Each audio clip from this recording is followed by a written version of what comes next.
want to welcome to the stage our Dr. Ariel Osterweis to introduce our next panel. She is the author most recently of Dance Impossible and is a professor of dance and nightlife studies. She's going to talk about the studies part of it, and the full bio for both Ari and MX are in your program, as are the bios of every other participant in Day for Night. So have a look, and please welcome Ariel Osterweis. Hi. Thanks, Tavia and Madison, for inviting us here. Welcome to our panel, Dance and Club Culture. Hold on, let me just get this angled right.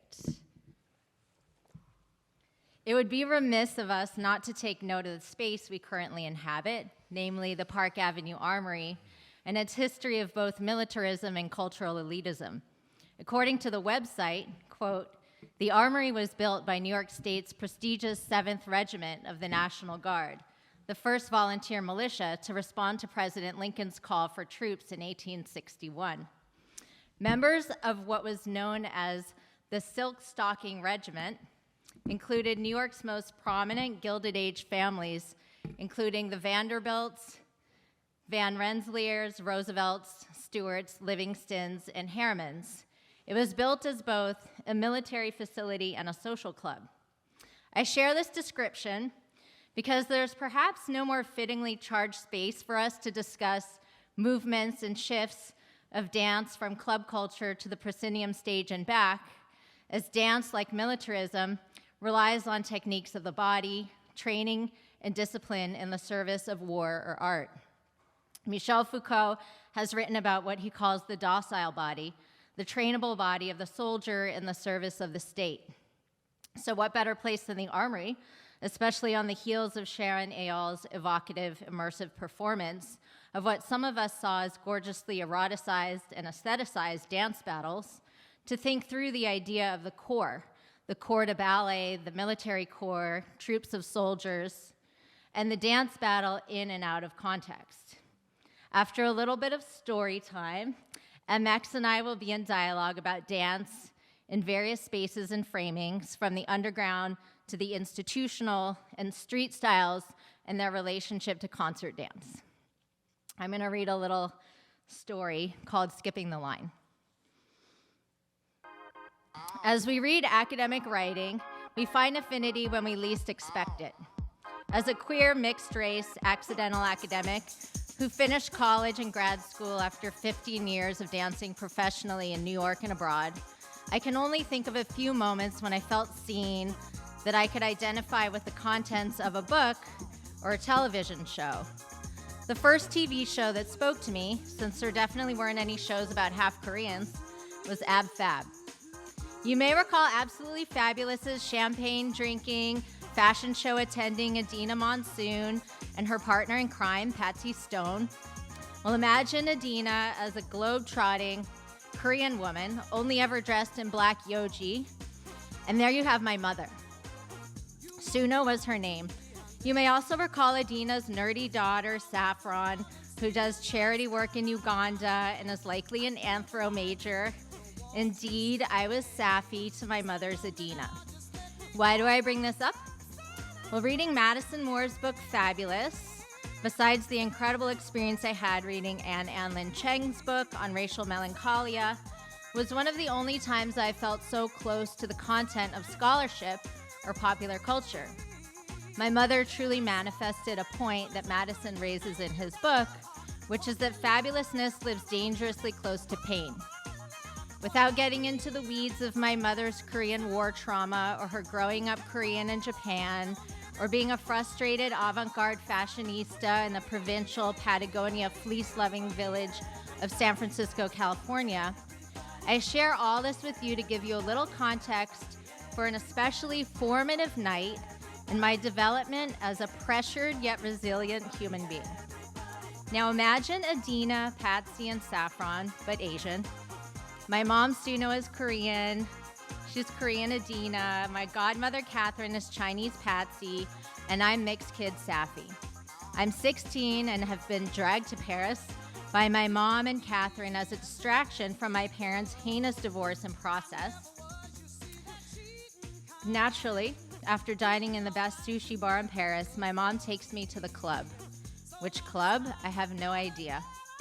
But as we approach the club, we see a line. I'm sure you've already ascertained that my mom was not the type to wait in a line. Well, the line for this basement club went down a long staircase. As we were peering down the staircase to see what could be in store, my mom suddenly and unexpectedly, and to my great horror, falls down the stairs. Was she injured? Was she dead? After all, she had an affection for trying to die. I ran down the stairs wailing, "Oh my God, Mom, are you okay?" Well, without skipping a beat, she glared at me and said, "Oh, please, this is how you get into a club. Now get inside and dance." The imperative, her command to dance, was serious. She meant it. She did not purposely fall down the stairs of this Parisian club for me not to dance. Meanwhile, it was still a bit early and the dance floor was empty. What was I to do? Keep in mind, at the time, I was a teenage dance student who had trained seriously at San Francisco Ballet since the age of 4. And one thing I can tell you about that training is that we were not being trained to let loose. I was a bunhead with a stick up her ass, and not in a good way, and didn't know my way around a club dance floor yet. Nevertheless, as a perfectionist and a performer with just the right degree of fuck you attitude, there was no way I wasn't going to dance. So it was from that moment onward I began to embrace what the club could offer.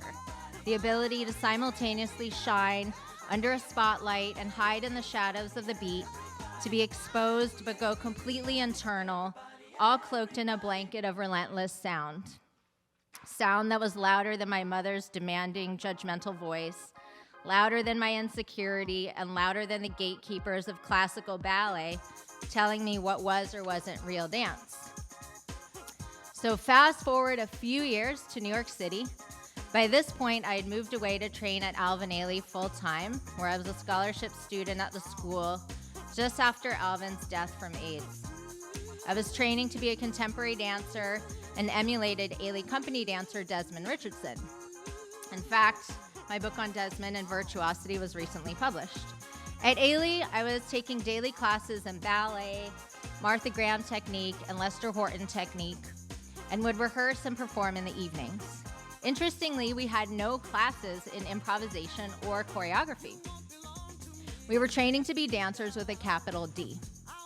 It's not that we were dissuaded from improvising or choreographing, but it was understood that we would learn such skills by being in the rehearsal process with choreographers who were brought in to set pieces on us as students. Those choreographers included Bill T. Jones, Dwight Rhoden, and others. I would later go on to Dance with Complexions, contemporary ballet, directed by Richardson and Rhoden, whose own initial choreographic experiments occurred in hotel rooms while on tour with Ailey. Another important side of experimentation and improvisation was the club. Many of us who met at the Ailey School and Ailey Company would go down to Tribeca every Sunday to the Club Vinyl for the 3 to 11 p.m. event Body and Soul. If Club Shelter would go on to be a mecca for straight house dancers later on, Body and Soul was for everyone, but especially Black and Latino men, Black, gay, and Latino men, and lots of dancers of all kinds. Some folks were there as an after party to the after party, having done drugs all Saturday night. Some of us were there just to dance, as corny as it seems, but maybe music was our drug. We would shop on Broadway between 8th Street and Chinatown for baggy clubbing pants from Canal Jeans or Urban Outfitters, little tank tops and platforms or sneakers. Some even made it to Patricia Fields. Body and Soul became our weekly improv jam, and we would find a groove with the deep house music and its uplifting lyrics of overcoming, as deep house embraced Black soul and spirituality. The 3 Body and Soul DJs were Danny Crivet, Joe Klossel, and Francois K. I was talking to Madison, Chicano and Chicana Studies professor Eddie Alvarez, New Orleans DJ Brett Labov, and to my house dance friend Cricket about BPMs and speed. And as it turns out, house music is faster than hip-hop but slower than techno. Interestingly enough, though, it was movement experiments within the deep house setting that influenced a certain strand of contemporary American concert dance in the 90s and the aughts, and actually led to a speeding up of Black concert dance. The quintessential example of that weaving together of house culture, of deep house culture and ballet and modern dance, is found in Dwight Rhoden's choreography for Desmond and for Complexions. And so we come to find that the relative slowness of deep house beats creates enough space for ballet and modern dance-informed dancers to improvise elaborately enough to insert a sense of speed into contemporary concert dance choreography. In addition to ballet and modern dance, Rhoden's choreography includes influences from popping and locking, the hustle, and voguing. Of course, all these Africanist elements go overlooked by critics from, say, the New York Times, who refer to the ensuing aesthetic as, quote, frenzied. No need to get into this now, but at one point in the aughts, slowness as a choreographic ethos and an academic angle into Europeanist dance was all the fetishized rage, is that which stood against the capitalist imperative to move fast. But especially in Black party dance and concert dance, speed and is its own kind of protest, and in the right spaces allows us to create subcultures as a group and explore individuality within. At the time, body and soul felt like a subculture, this beautiful Sunday utopia. But now, after the passing of time, house culture has entered the academy. In fact, we recently hired Cricket at Cal Arts, where I teach, and he's a full-time professor of house and hip-hop dance. I teach a course called Clubbing, and some of you here teach other courses on queer nightlife culture. Speed changes dance, defines virtuosity, then time moves on, and new velocities, whether speeding up or slowing down, redefine the demands on newer generations of dancers. Thank you.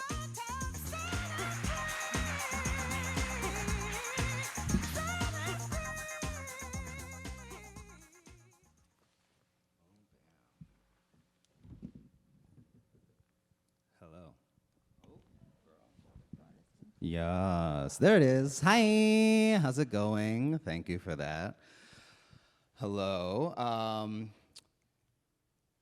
I'm going to be reading as well, giving myself that permission as I'm saying it out loud. Thank you, Ari, for sharing, and thank you, Xander and Kevin Aviance, for those pearls of wisdom. I was taking notes.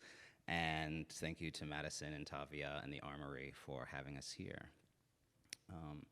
I'm going to share a patchwork of recent writing where I'm putting words to how I'm experiencing the metaphysics of club culture.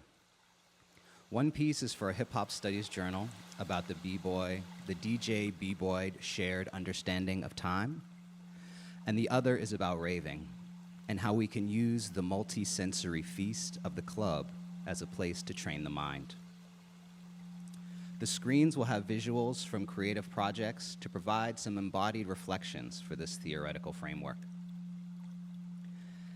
And because it is important that these ideas are finding their way into written theory and into the institution, I feel it's important for me to mention that my being here is, yes, as an academic, I teach at Lehman College, but I started as a b-boy. So I was breaking before I went to college. And I'm interested in consciousness expansion. We'll talk later about the framework of interpersonal neurobiology, but it tells us that integration is a measure of wellness. And we want to differentiate and link our senses to create wellness in our nervous system. So I'm curious about how in hip hop, for example, we have these different senses differentiated, extended through the equipment, DJing, an extension of hearing, graffiti, an extension of vision, MCing, an extension of voice, breaking, an extension of touch. They're all linked, but they are definitely focusing on those senses, that they are differentiated and linked. Yeah, that there is a wellness that's part of what makes hip hop so magnetic, because it is a cultural formation that is complete. My intuition, our intuition, is that there is a metaphysics underneath that comes out of New York and out of the Caribbean diasporic communities that birthed these forms in New York. So the challenge I'm giving myself is what happens if we are to differentiate and integrate our senses? One person does all of those forms. So I break, do house dance, folk, contemporary dance, rap, sing, DJ, and engage the visual design of hip hop and club culture through fashion design. I design my whole closet, and through video projection. That said, ecstatic aesthetics. The space to birth new versions of ourselves is the dance floor. The rave is an electronic post-human womb. First, ancestral drums beat polyrhythmically. Then, the mixer becomes an instrument. Samples stitching together recording sessions on a new timeline. Drum machines providing a pulsing, permanent present, while turntables infinitely loop the past into the future. The DJ becomes a post-human channel, having their sonic and affective research amplified and mediated through this electronic network. Womb, because the shared space becomes amniotic. And because the placenta politics of the space embrace difference as a feature, not a glitch of new life. DJing in dynamic time. Time can be experienced as a linear sequence, in a moment-to-moment flow, and as a frozen slice of simultaneous time. It can also be experienced in other ways, like imagining or anticipating the future. In my practice as a dancer, DJ, and meditation practitioner, I've started using the term dynamic time to describe when we hold more than one of those experiences of time, or switch between them with some agility. As a breaker in a circle, dancing to a live DJ, this is a necessary adaptation. A dancer may be remembering moves that happened earlier in the battle, anticipating what is about to happen next in the music, responding to the environment, all of this while coordinating complex movements in response to the music. This is an enriched environment that rewards temporal integration and cognitive flexibility around time. You're more likely to win a battle if you're aware of what's happened, prepared for the future, but also completely present and spontaneous.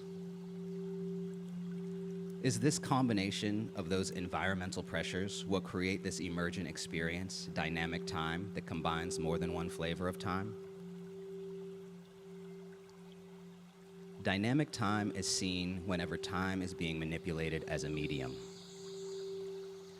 In DJing, that is most obviously seen in scratching, being able to touch the music and move time forward and back, layering it, playing a song as a note. It is also expressed in mixing styles like beat matching. If states of consciousness are characterized by synchronous firing of neural networks, then synchrony across melodic and rhythmic elements in different songs might feel like home for a body searching for synchrony. The journey, the feeling of movement through a DJ mix, is the sensation of moving between these states. Dancing in dynamic time. How do you dance in dynamic time? With a system that is equally dynamic and adaptable. Hip-hop and club culture have elemental systems within elemental systems to support these complex relationships. Elemental frameworks are fertile ground for enhancing complexity. They create a balance of order and chaos that cultivates emergent, spontaneous movement, quenched disorder. Quenched disorder is when there is just the right amount of randomness in a complex system to allow for emerging properties.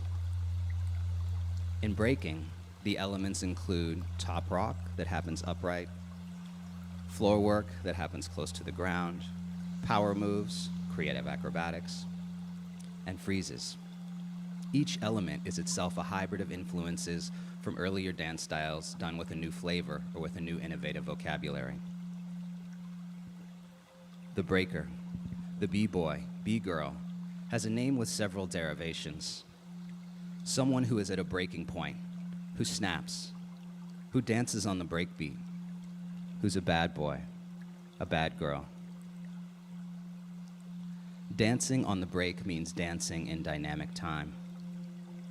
And over time, with sustained practice, a state of consciousness can become a personality trait, shifting the default mode brain state.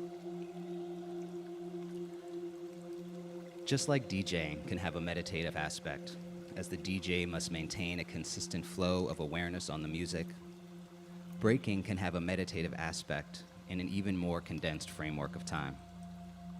Both are very active forms of meditation. And there is more physically at stake for the dancer who has plenty of motivation to be spontaneously present. The improvised dance movements in a breaking cipher are often happening just before conscious awareness. As in, things are happening so fast, with changes in the music, with changes between elements of the dance form, shifts in gravity, new incoming information like a spilled drink on the dance floor, require the dancer to give the intuitive intelligence of the body priority in decision-making.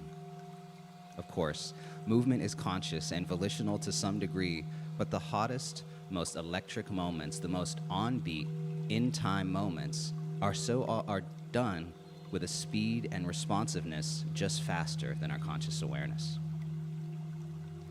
This is what makes breaking so amazing to look at when done well. You are finding out what's happening as the dancer is too. Our brain is playing catch-up and stitching together our conscious experience of reality all the time. We are blinking all day but not consciously aware of the world going dark over and over. We are also not consciously aware that our eyes are making small movements, saccades, so that we can have updated information about an object's position. Consider that by one estimate, between saccades and blinks, a full hour of visual information is lost per day. And it's not just our visual system that is routinely editing the flow of perception. Language is another place where, before being presented to consciousness, a non-conscious process will remix sensory inputs. If someone says, "the mouse died," or "the mouse broke," you're not conscious of hearing the word mouse and wonder whether it was computer equipment or a small mammal before hearing the end of the sentence and knowing which mouse we were talking about. There is a window of time for language processing where the brain can assign meaning slightly back in time once enough information is gathered. If the brain can assign meaning slightly backward in time regularly in our language processing, it can do that rhythmically as you dance to music. Even if the DJ makes an abrupt change or introduces a new rhythm, as a dancer, you know that you can incorporate any movement into a new rhythmic pattern. Even a movement that was a mistake can be part of a new emergent rhythmic movement pattern. Someone watching can perceive something you did before as making sense within a newly established rhythmic context. The dancer and the DJ here share a metaphysics of time, dynamic time. There is an agreement about the nature of time's inherent multiplicity and relativity. If a breaker follows the path for long enough, we eventually arrive at the limits of the speed of sensory networks and must accept that if we want to dance spontaneously on beat, there is a degree of surrender required. We surrender the ability to know exactly what the body is going to do next. There's a quality of watching the body with a sense of awe and surprise, not dissociative, but we're along for the ride and giving input along the way. The brain is a temporal organ, and media are extensions of the senses. DJs, by cueing music in headphones, are hearing the future. Consistently listening into the future is a form of tending to this shared time generated through mutual embodiment. As we co-create through parties and creative play, ciphering, we can meet in dynamic time. It is a space opened by the break, held open by the DJ, and made manifest through dancing bodies.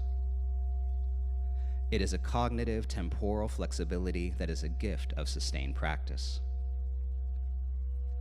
Dynamic time is the metaphysics of time underlying the remix. To dance in dynamic time is to step outside of the flow of history, step outside of yourself, and embrace spontaneity.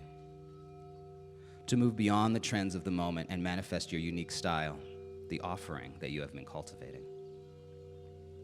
To DJ and listen with an ear toward dynamic time is to listen with both depth and breath, to feel deeply, and to conjure a mighty vortex of sound. When time is fluid, we can remix the past to hear a new future. We can use the break to change course.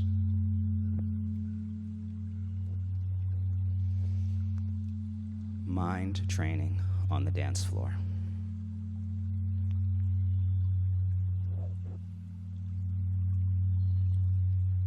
That first moment, the party surrounds you. Slow down the rhythm of the breath. Take in the architecture of the space. Let your awareness flow between each of your senses. You're welcome to actually close your eyes or leave them open for this last part. It's short. That first moment, the party surrounds you. Slow down the rhythm of your breath. Take in the architecture of the space. Let your awareness flow between each of your senses. Feel the sensations on the surface of your skin and ride that flow of sensations arising from inside your body. Again, feel the slow, deep rhythm of your breath. Your breath is always with you in this journey. Here you are, on the dance floor, letting the beat find its way into your body, taking a few deeper breaths. Feel your sense of inner connection to your body and breath. Feel your sense of interconnection with the other people here on the dance floor. And feel how you are within a vast group of people and lineage of parties that make this moment possible. Be this gratitude, nested in layers of connection. On the dance floor, when you are in your flow, take a few deeper breaths. Feel the kind intention in your heart that you and everyone at this party will get free tonight. Let the breath be easy and slow, even as your body may be moving quickly.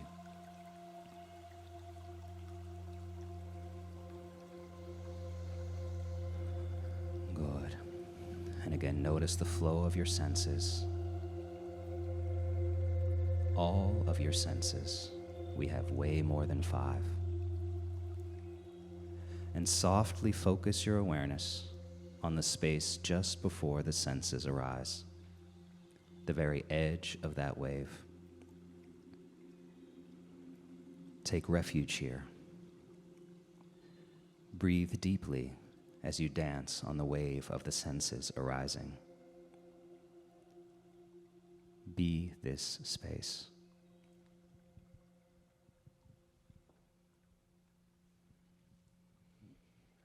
And when you're ready, you can open your eyes. Thank you.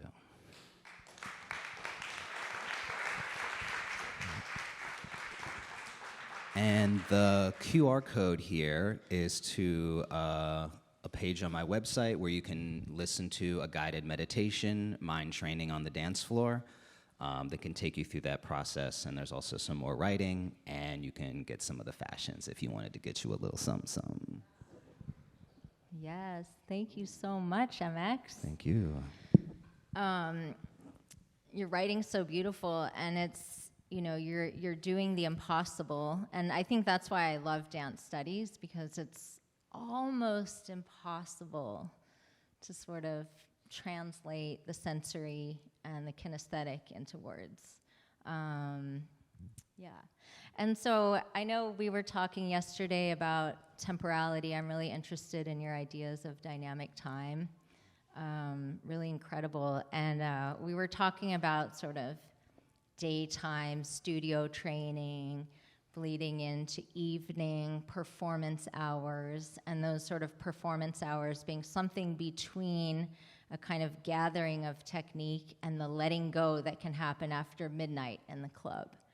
And I wonder if we can kind of map that temporality of a day to night that we find in a dancer's life, or maybe 3 different dancers' lives, with maybe historical time. I'm really interested in some of your observations about practices that you've been immersed in, before going back to school, say.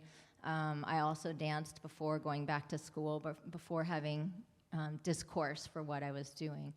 And so I wonder if we can think through sort of how maybe breaking or voguing or some of your other practices now live in academic environments, or even places like the Armory. Ooh, it's a struggle. That's a constant struggle. Though in terms of time, one thing about those practices, and part of the challenge that I've given myself to learn all those different things, is that you can get good at pretty much anything if you give yourself the time and space to do that. So it's like, okay, whatever. I'm like 25 now. I want to be good at this by the time I'm 35. Like, I just have to start now. And so then it's just like a lot of juggling and using my neurospiciness to my advantage. Harnessing my neurospiciness has been very much like what you see before you. Like, she wasn't going to make it until she like got that together. So that's definitely something that we have to talk about when we talk about time. In terms of practice, you say day to night, but we also just heard a night to day. Yes. Right? And thinking about legality, permission, who gets to be seen in the day, why we have to do things at night, thinking about ritual that happens in the middle of the night, enslaved African people having to do their rituals from night to dawn because of their situation, and how we continue to live that same experience in New York. I think, I wanted to write this because I feel really passionately about the metaphysics underlying these spaces, because, with the talk that we just had before, there is a metaphysics. There are reasons, and they are deep. And so once we start going into academic spaces and institutional spaces, they have their own metaphysics, and those don't always align. So a lot of it's figuring out, what do I want to bring in there? What type of sacredness can remain sacred in that space? And I think the nature of the institution itself really makes a big difference. Yeah, I agree.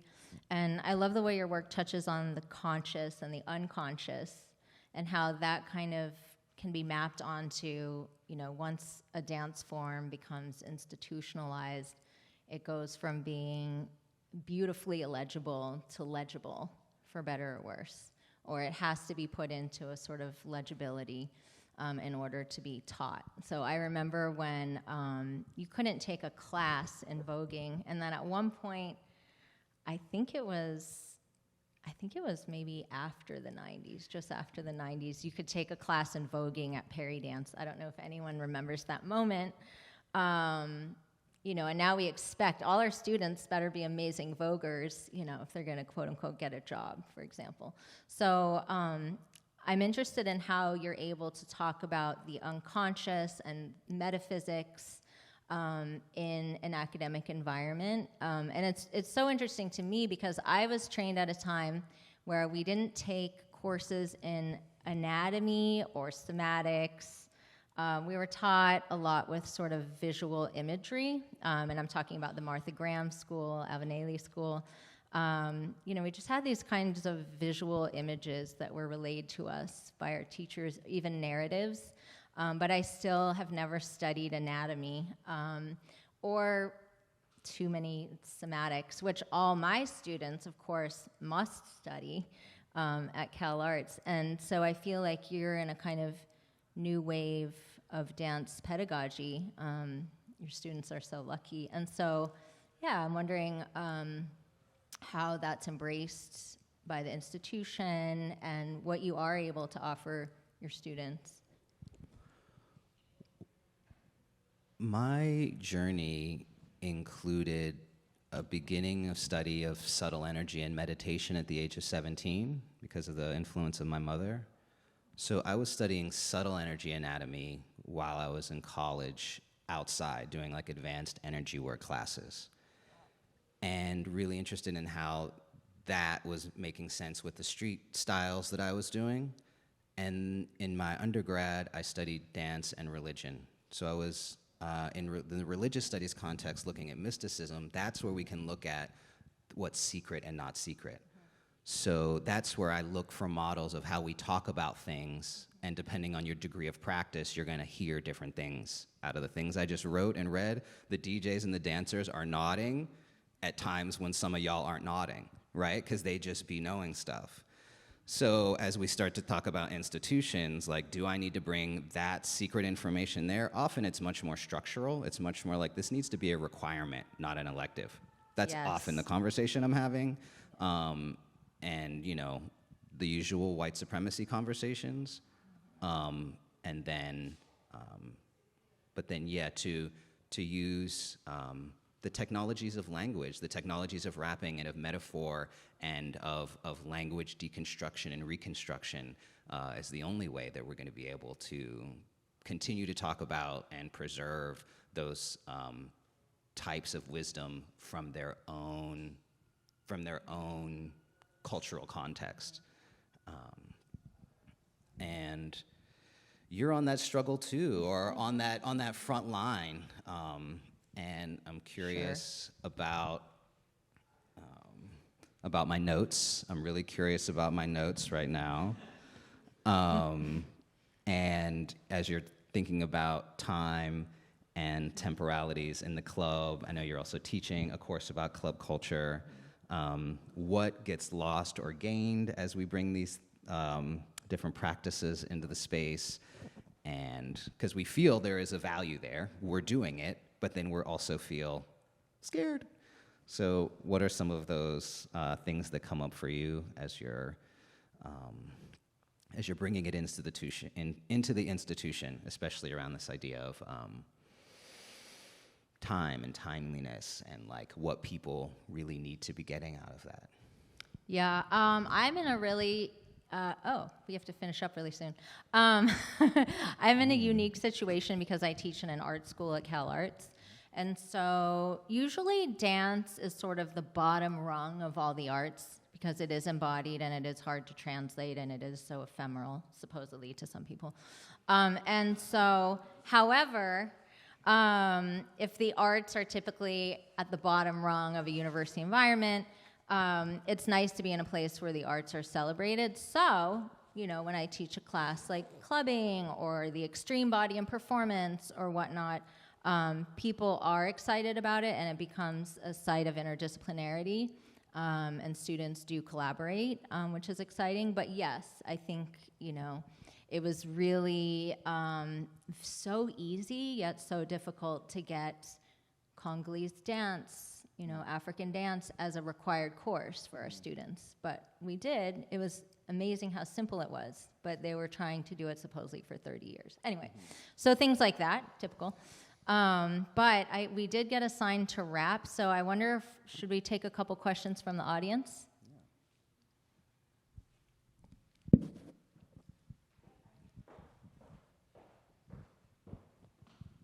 I don't know, this is kind of a weird question, but when you said you didn't study anatomy, but you had a lot of images, and I'd be interested in like what what were they? Do you remember? Well, yeah. At the, I mean, in ballet school, it was like, the water trickling off your fingers. You had to be at a slight diagonal, that kind of thing.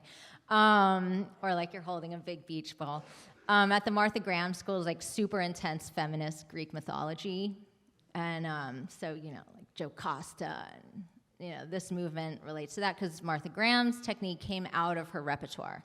So first were the stories, then the choreography, then the technique. That kind of thing. Yeah. But it wasn't like, engage your trochanter and then breathe into no, none of that. Yeah. Another question?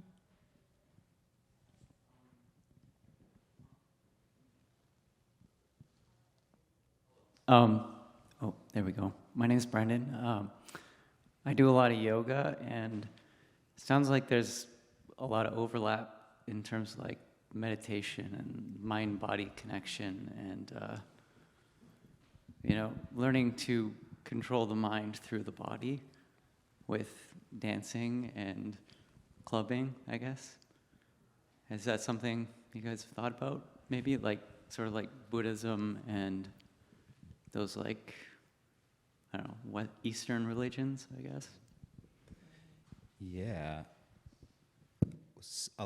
I, at one point, so I've been doing the energy, body work, meditation, channeling study for about 20 years, and also studying Thai massage and Thai yoga massage. And so I went to Thailand, and part of the grant, thank you, Jerome Foundation Travel Study Grant, was looking at the subtle energy system in Thai yoga massage and comparing it to my experience of subtle energy when I'm house dancing. So part of what I'm working on, the guided meditation is a kind of a visualization, and in yoga there are systems of visualization, and we have a science of visualization handed down through yoga, that as we use an image, we're linking with something. So in yoga, visualization is about linking. Am I linking to a mountain? Am I linking to a stream? Am I linking to the sun in my heart? And how that linking then impacts our consciousness. So what we're linking with impacts our consciousness. That's the base of yoga, right? So if we have that sense and think about then when we're moving into these club spaces, what are we linking with? When I think about the conversation that happened before with Xander and Kevin and Madison, it's like there was so much beautiful linking, that they talked about before they went to that club. But on the more technical side, I do have an ambition to, I've been developing a distilled energy system map that we can use for club dancing that involves like 3 spheres, 6 points. There's a kind of gravitational system I've been working on that's an extension of breaking. I really need to find like an animator and an illustrator to help me like get that manual together. We have a lot of those at CalArts. Let's talk. So it's there, and when I talk about the metaphysics of club culture and all that, like not everyone going to the club is doing all this, but that level is there if you come with a certain kind of intention. So yeah, so I'd say start with the guided meditation. That's inviting you to like, okay, breathe into this space. What's my breath doing? What are my senses doing? Let me shift my eye. Like, let me actually hear. Let me be aware of who's around me. And that's just a training for life, isn't it?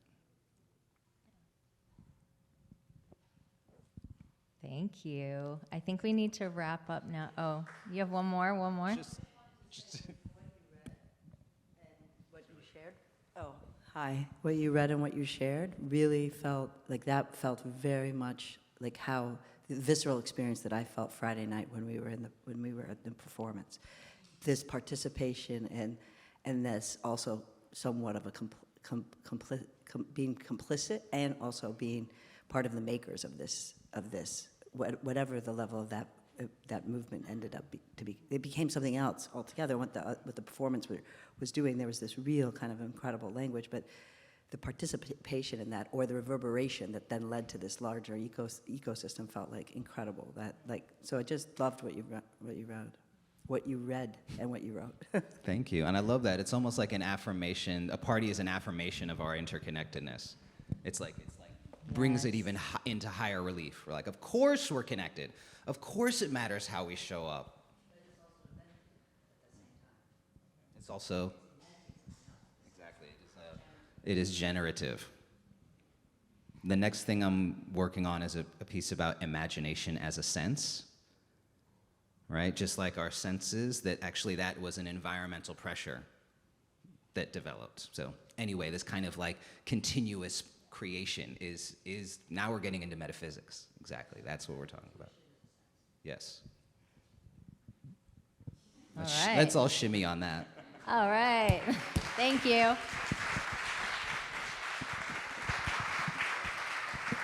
Thank you, Ari and MX Oops for that. Everyone, please stick around. We're going to do a relatively quick turnover, but help yourself to refreshments, facilities, and then we're going to start the final panel. And after that, we can go from like theory to practice and see you on the dance floor if you want to stick around for Stunt Queen.